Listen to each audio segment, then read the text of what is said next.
By any measure of success, Kingdom Come Deliverance 2 is a massive hit. Shortly after release, it hit the top 10 best-selling single-player games of all time, joining the ranks of Skyrim and Fallout 4. Within 2 weeks, it sold 2 million copies. And what makes that even more impressive is that this is technically an indie game. It didn't get some massive Super Bowl commercial. It's not on like Serial or anything like that. It's just very good, and people buy and play very good games. Now, I've only got about 24 hours played on this game, which is kind of amateur numbers if we're being honest at this point. I blame my crippling Marvel Rivals addiction. I just hit Grandmaster 3. Please hold your applause. But when I'm not playing that game or recording content for other videos, I am playing Kingdom Come. Every time I find a bed to save in this game, I find myself thinking, this might be the best thing I've played since Baldur's Gate 3. And the way I know I love a game is when it invades my brain. It's all I can think about when I'm not playing it. It's gotten to the point where I've started saying kurva, which if you look it up, it actually means, oh, okay.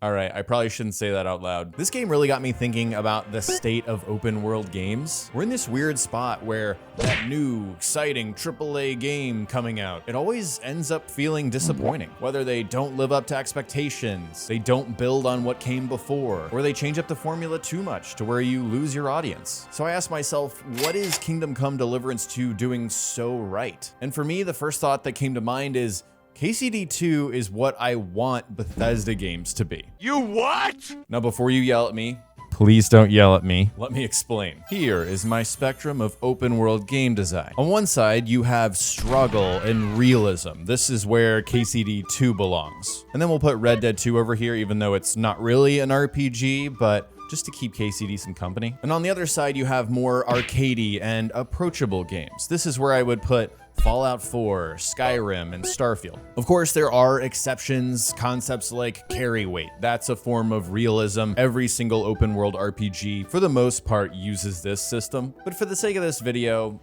I feel like these are fair labels. Now, when I think of myself as a gamer, really just like goated on the sticks, I'm pretty impatient. I look for the path of least resistance, for that instant gratification. I like a fast travel system that lets me go anywhere at any time. I generally don't want to waste my time doing things that don't feel worth it. So for those reasons and many more, I'd actually put myself on the Bethesda side of the spectrum here. I actually feel like most people end up over here, whether they want to or not, because, I don't know, human nature. But every now and then, a special game comes along that turns me into an absolute masochist. I start liking the struggle. I crave it.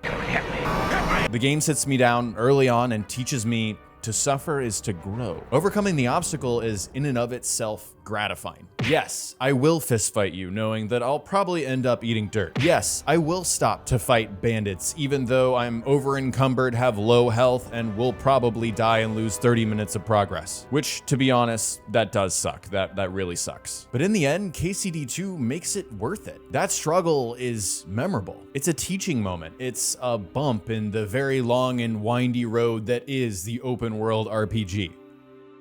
This game is so good at dangling carrots in front of me. Everything I do gives me experience. The tiny little dopamine hit that I get when I see a skill level up in the top right corner has turned me into an addict. And it doesn't happen that often. In fact, it hits just the right pace where it doesn't feel like I'm leveling up too easily, but it also feels like I've put in the time to earn it. And it's not just experience bars and skills that do it for me.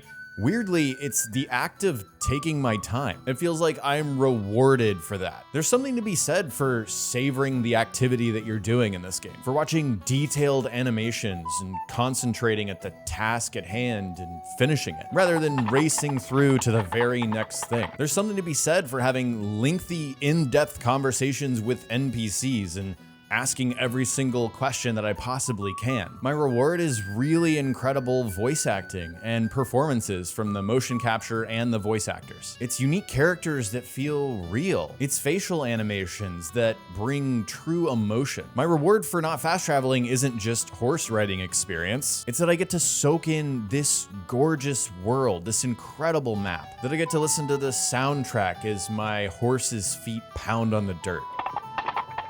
What I'm trying to say is, I don't remember the last time I felt this immersed in a video game. And I think a key part of that is the struggle. Being bound by the rules of this world, it keeps me immersed in it, which makes it all the more satisfying that I'm actually rewarded for that. A lot of the rules for Kingdom Come's world come from its grounded historical setting. The first major arc of this game is about getting into a nobleman's wedding. The problem is, you're a stinky little peasant boy from a place that nobody's ever heard of. The game's codex explains how important social class was in 15th century Bohemia, so it makes perfect sense why you can't just waltz right in. You have to earn it by gaining a reputation, by talking to people and doing their quests and getting a real foothold in the community. The game also takes a lot of common sense approaches to realism. If somebody walked up to me covered in mud and blood asking for something, I'd probably tell that guy to take a hike too. At the same time, it skips the more tedious realism choices that it could have made. You have a horse that you can just whistle for and he'll come no matter where you left him. It's not like you have to keep track of him and you don't even have to feed him. You have to worry about sleeping and eating, but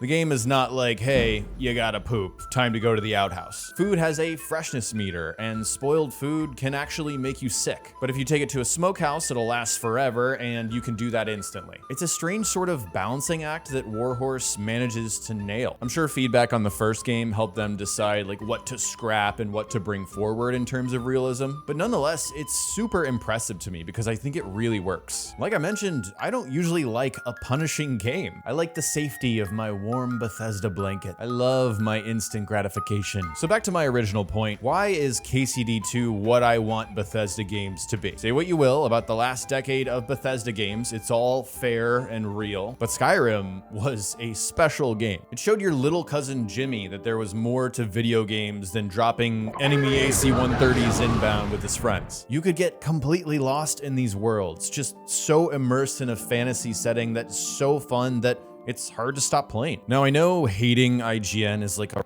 rite of passage on the internet, but I think the headline for IGN's review of this game is really spot on. Kingdom Come Deliverance 2 feels like it's picked up and run with the reactive first-person RPG torch that Bethesda left lying in the mud years ago in pursuit of a broader audience. That is exactly it. Warhorse ate Bethesda's lunch with this game. They wrote a diss track about them and then performed it at the Super Bowl. That's how much better this game is at conveying its vision to me.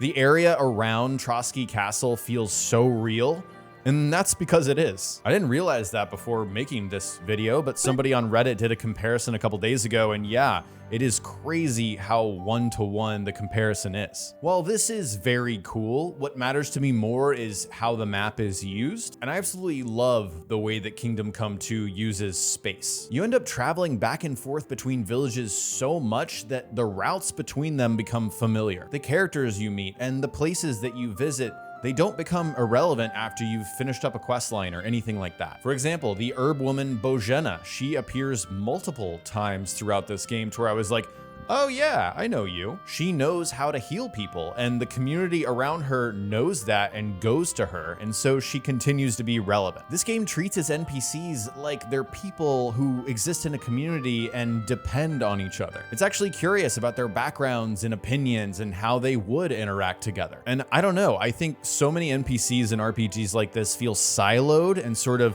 exist as a means to an end. Not this game, and I think that's such a unique thing for a video game to pull off like this one does. Another thing that makes you revisit locations is the game's day-night cycle. It's more dangerous to travel at night. Like, I feel like you get attacked more often, so it makes sense to find a bed to save and wait it out pretty frequently. And that forces you to kind of stop what you're doing and reevaluate and find a bed. This usually means going to the nearest village or maybe somewhere on the way to where you want to go and paying for room and board. Normally, this would kind of be annoying to me, sort of an unnecessary obstacle, but it makes villages you went to like 10 hours of gameplay ago, it makes them relevant again. Places have a purpose other than being somewhere that quest givers stand around and give you missions. Like I said before, you're not completing a town and then never going to it again, or completing an area. Nothing feels like thrown away or tossed out or used up. And what helps this feeling is the size of the world. Compared to most open world games these days, the Trotsky map isn't really very big. I know there's a second map in Kutenberg that's bigger, but the smaller scope makes it easier for me to remember all of the characters that I've met and the villages that I've visited. It's a less is more approach that I think really works thanks to the depth of this game and this world. Warhorse prides themselves on making a historically realistic combat system in these games. But I'll be honest, you guys, I really struggled in the first game. It made me feel like I was using a left-handed controller. I couldn't even block properly. So I got frustrated and never bothered learning it or really even playing the first game that much. It became a barrier for entry for weak-minded people like myself. And thankfully for me, they decided to simplify things this time around. They reduced the number of directions that you can attack from. They made it to where blocking doesn't require precise timing, and weapons only have one attack button instead of two. This allows even smooth-brain casuals like myself to learn the system. At this point, I've unlocked a couple of sword combos and the Master Strike, which is basically like a perfect parry, but combining all of these moves together is really satisfying, especially knowing that I used to suck. And what's so great about this combat system is it doesn't compromise the overall vision. Like, combat, I think, is still hard. You will get crushed by a group of bandits if you're not being careful. God forbid you're not wearing a helmet and you get hit in the head, you're gonna go down like a sack of potatoes. So this game manages to be more accessible while still sticking to its guns with realism. It walks a fine line, and it manages to nail it for me. KCD2 also maintains balance when it comes to choice and consequence. It's more of a Witcher type RPG, I would say, where you have a predefined character with Henry of Skalitz. You can deceive, you can lie, you can murder, you can steal. The bailiff will not hesitate to lock you up if you break the law. But you're still Henry, right? You're just a more evil version of him. Sometimes this just doesn't work in games for me, like when you can be cartoonishly evil. That's not the case with KCD2. Like, you can't become Jack the Ripper levels of evil in the 1400s. I guess what I'm trying to say is the choices that you make, they still make sense within the context of the grounded historical setting. And so do the consequences for your actions if you do something wrong. It all comes back to being bound by the rules of this world. I can totally believe that Henry gets locked up in a pillory and pelted with vegetables by the nearby settlers because he got in a drunken tavern brawl. That's the kind of thing that immerses me in the setting. Speaking of getting in fights, Kingdom Come Deliverance 2 has a certain, what I would call, male camaraderie theme to it. It's hard for me to describe without sounding like some dumb culture warrior. What I want to say is this game projects the male fantasy, but not in a negative way. In fact, quite the opposite. Playing as Henry feels like going out in the town with your boys and getting into some shenanigans. You know, some light, low-stakes hijinks that doesn't hurt anyone, but is nonetheless fun. It's like in the first game when you meet Father Godwin and you end up getting a drink with him, and then you become friends and you fight people. You go up and ring this bell and wake up everyone in town. You throw up off the top of this tower, and then at the end of the night, you end up bringing girls home. It's just so funny. It brings a level of levity and good vibes to a video game that I don't expect. One of the first scenes in this game has you taking a bath in a lake. Suddenly, Lord Hans hears the sounds of girls' voices, and of course, he wants to go and investigate. Not to act like I'm ancient or something. I mean, I'm 30, but I remember that feeling. That sort of coming of age, young at heart, like,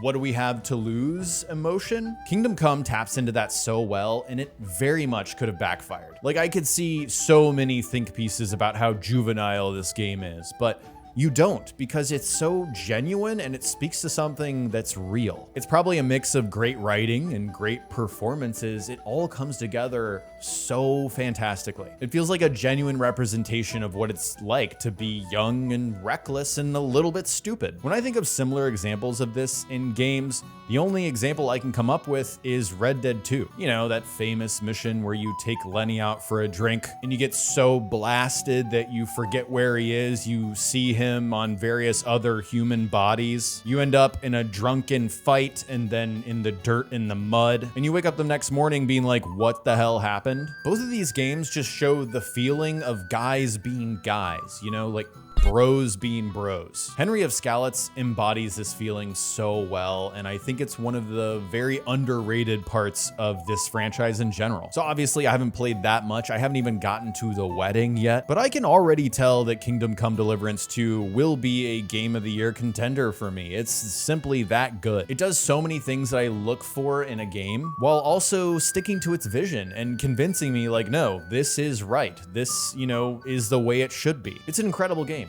And yeah, I just wanted to share some thoughts with you guys.